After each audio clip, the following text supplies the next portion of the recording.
هدفنا المعرفة وفقط المعرفة.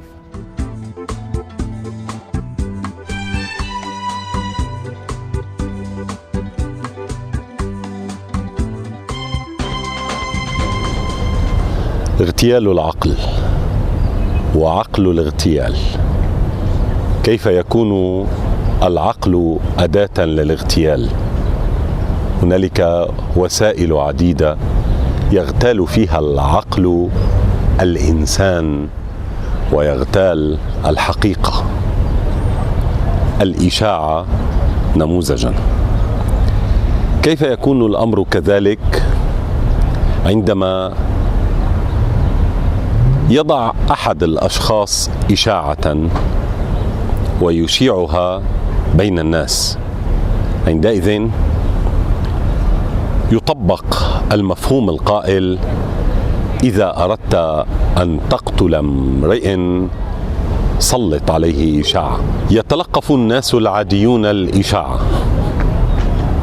يكررونها، يتداولونها، تكبر ككرة الثلج،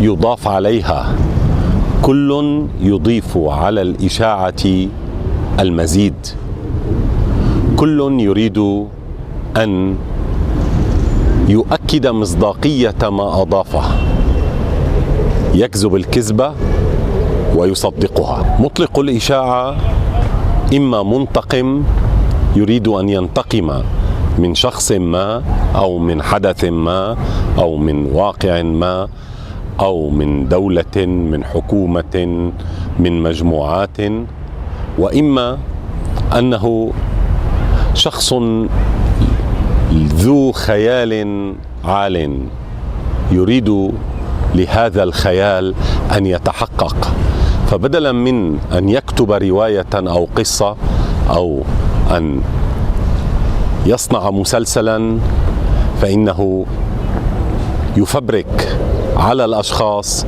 إشاعات سيئة. دائما بل غالبا ما يكون بل تكون الإشاعة سيئة. لماذا تكون سيئة؟ لأن الذي يريد أن يتخيل لا يتخيل كفعل إيجابي، غالبا يتخيل كفعل غير إيجابي. هنا تتجسد أيضا ثقافة آلولو، تصبح ثقافة سائدة، ثقافة يعمل بها، يتداولها الناس دون أي مراجعة. هو عقل كيدي انتقامي في أغلب الأحيان، وينحط بالعقل إلى مستوى أنه عقل تداولي، لأنه لا يدقق بما لديه من معلومات، لا يفكر. الذي ينقل الإشاعة لا يفكر، إنه يكرر كلام الآخرين كما الببغاء ويضيف عليه إضافاته السيئة أيضا. عقل الإشاعة هو عقل لا يدقق فيما لديه، لا يفكر فيما لديه.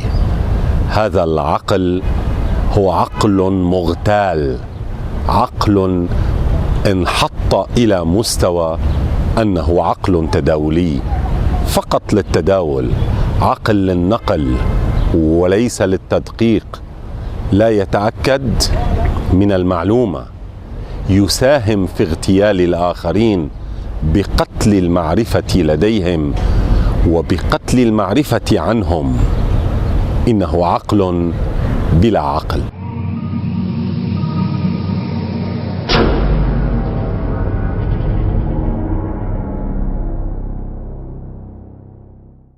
هذا العقل يغتال نفسه ويغتال الآخرين، لأنه لا يدقق، لا يفكر، هو مجرد ناقل، انحط إلى مستوى ناقل، وبنفس الوقت انحط أكثر إلى مستوى قاتل، ناقل وقاتل بنفس الوقت، لأنه يتناول الآخرين دون أي تدقيق، دون أي تفكير، دون أي تمحيص.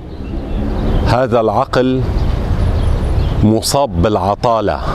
ما هي العطالة؟ هي ممانعة التغيير.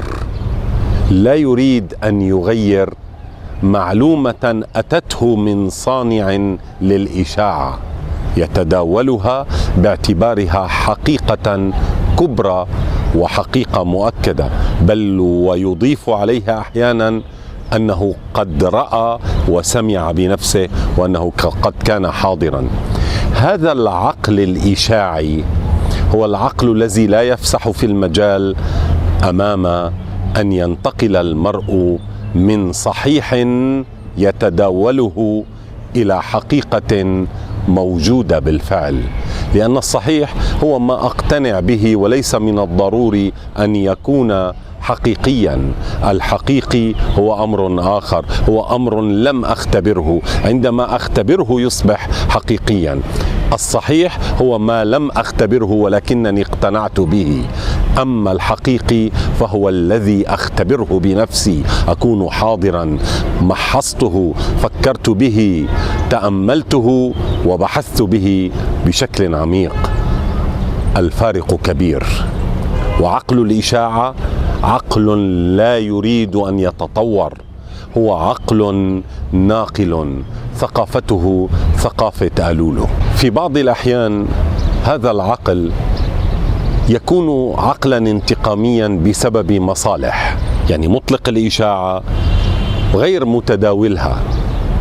مطلق الإشاعة يرى بأن مصالحه قد تضاربت مع فلان أو مع دولة أو مع منظمة أو مع فكرة، فيطلق سهامه في الإشاعة على صاحب هذه الفكرة، لأنه لا يميز بين الفكرة وصاحبها. هنا يبدأ الاغتيال الحقيقي. أنت لك أن تختلف مع الفكرة، ولكنك في أغلب الأحيان عندما تطلق الإشاعة وعندما تتداولها فأنت تحاول أن تقتل الشخص أو تقتل الكيان. هنا صعوبة وخطورة ثقافة آلولو في الإشاعة، لأنها تؤدي إلى قتل الأشخاص وتثير فتنة. الفتنة تبدأ غالبا من التفكير في هذا الاتجاه. تتضارب المصالح، تخلق إشاعة يتم تداولها بشكل بشع للغاية.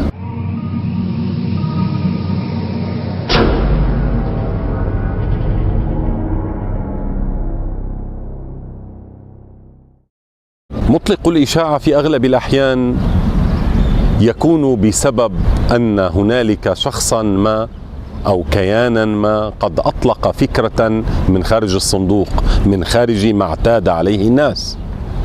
وفي هذه الحالة لأننا من ذوي عطالة فكرية ولا نقبل الأفكار الجديدة نزور عنها، وبزورارنا عنها نحاول أن نقتل صاحبها بالإشاعة، لأننا لا نحتمل التغيير، لا نحتمل أن تكون هنالك أفكار جديدة تهز معتقداتنا التي هي أيضا ثقافة آلولو، فننقض عليها بثقافة آلولو أيضا. هنا تكمن الكارثة، أننا نعتمد على أساسين سيئين في المعرفة، وهما ثقافة آلولو. ثقافة آلولو التي اعتدنا عليها ونريد الحفاظ عليها ونحولها إلى مقدس، وثقافة الإشاعة التي هي للتداول بثقافة آلولو جديدة تعزز ثقافة آلولو السابقة. كلاهما يغتال العقل، كلاهما كالحمار يحمل أسفارا. عندما تأتي أفكار لسنا على قناعة بها تهز بنيان الوسادة المعرفية التي وضعنا رؤوسنا عليها والتي أصبحت بالتقادم مقدسة، نحافظ على تقديسها بتقديس إشاعة تواجه ضدها. هذا التقديس خطير. عندما نقدس الأفكار التي تداولناها فإننا نعبد كائنا آخر غير الله، بمعنى أننا نشرك في هذه الحالة، لأنه من المفروض ألا يكون لدينا مقدس إلا الله. وفي هذه الحالة لأن المقدس هو الله لا يجب أن يكون لدينا أي أفكار غير خاضعة للتدقيق. هنا تكمن القضية بأننا لا نمحص في الأفكار التي نتداولها من الإشاعات، ولأننا ندافع عن أفكار قديمة عشنا عليها وأصبحت مقدسات وأصبحنا نعبدها، نحاول أن نقضي على أصحاب فكرة جديدة تناقض الفكرة التي عشنا عليها، ونحاول أيضا أن نقضي عليهم ونقضي عليها معا. هنا يكمن اغتيال العقل الذي لا يريد أن يفكر، العقل الذي يريد دائما أن يستريح. هذا العقل المستريح عقل اغتيال بكل ما تعنيه الكلمة من معنى. عقل الاغتيال هذا يتعامل مع كل شيء على أنه مقدس. هذا المقدس لا يجعلنا نفكر بأننا عندما أتينا إلى هذه الحياة أتينا بصفحة بيضاء، عقولنا صفحة بيضاء. المحيط من آباء وأجداد وأصدقاء ومدارس ومجتمع وكتب صفراء نقرأها وغير صفراء هي التي تمنحنا أفكارا هي ثقافة ألولو أيضا. ولذلك هذه الثقافة لا تفسح في المجال لنا إلا أن نستريح فقط ونعتاد عليها. الثقافة أصلا اعتياد، ائتلاف معها، وعندما نكرر هذا الائتلاف نعيش عليه ولا نخرج منه.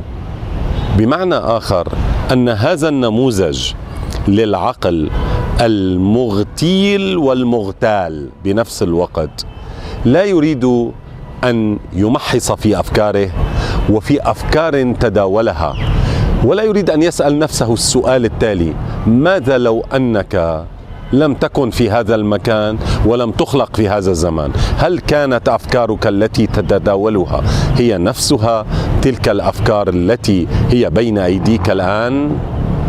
سوف يكون هنالك ضجيج جديد يأتي من الأفكار الجديدة.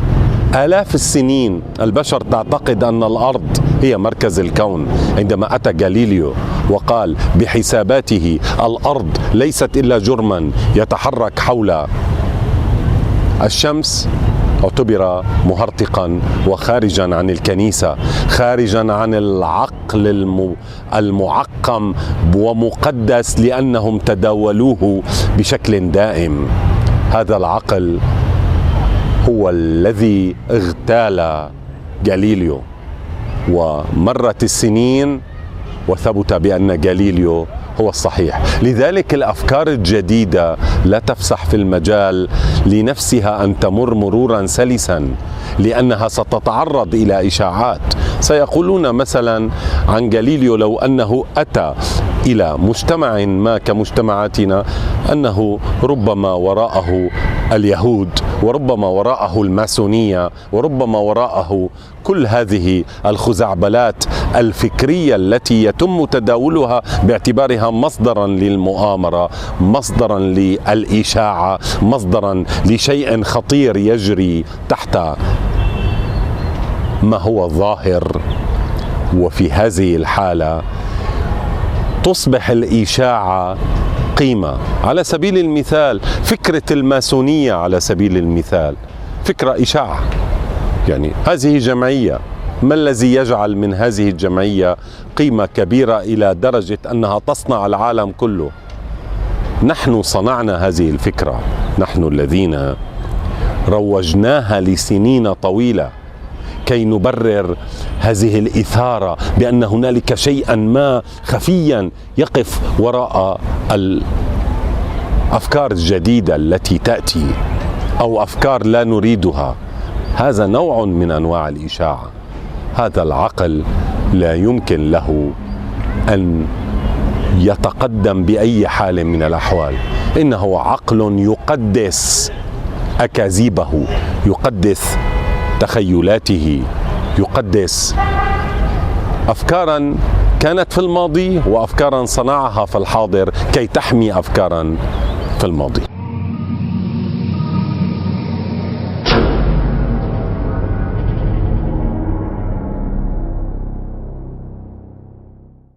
أنهي بالقول: عقل الإشاعة عقل جبان ليس فيه فروسية. بدلا من أن يواجه الآخرين وجها لوجه، فإنه يواجهه بالمداراة وبشكل موارب. هذا العقل لا يستطيع أن يواجه الفكر، هو عقل يغتال الفكر. هذا العقل لأنه ليس نبيلا ولا يحمل الفروسية اللازمة بين جلباته، يحاول أن يغتال الأفكار أو المؤسسات أو الكيانات أو الأشخاص اغتيالا من الخلف، بأن يطلق عليهم إشاعة، وبنفس الوقت لأنه ليس فيه فروسية لا يقاتل وحده، يجر كل الآخرين بشكل قطيعي. الخطورة الكبرى هنا هي تجييش الناس بشكل قطيعي. عقل الإشاعة عقل القطيع، لذلك قلت كالحمار يحمل أسفارا، وأقول أيضا هذا العقل هو عقل الغنم يجره كلب يقف أمامه. هذا العقل لا يستطيع أن يتطور، هو غير قابل لأن يفهم الحياة، هو عقل لا يعيش الحياة، هو يعيش الأفكار، أفكار الآخرين. هو عقل بلا عقل، عقل منتهن، عقل مغتال، عقل اغتيال، عقل ناقل، أي اللا عقل.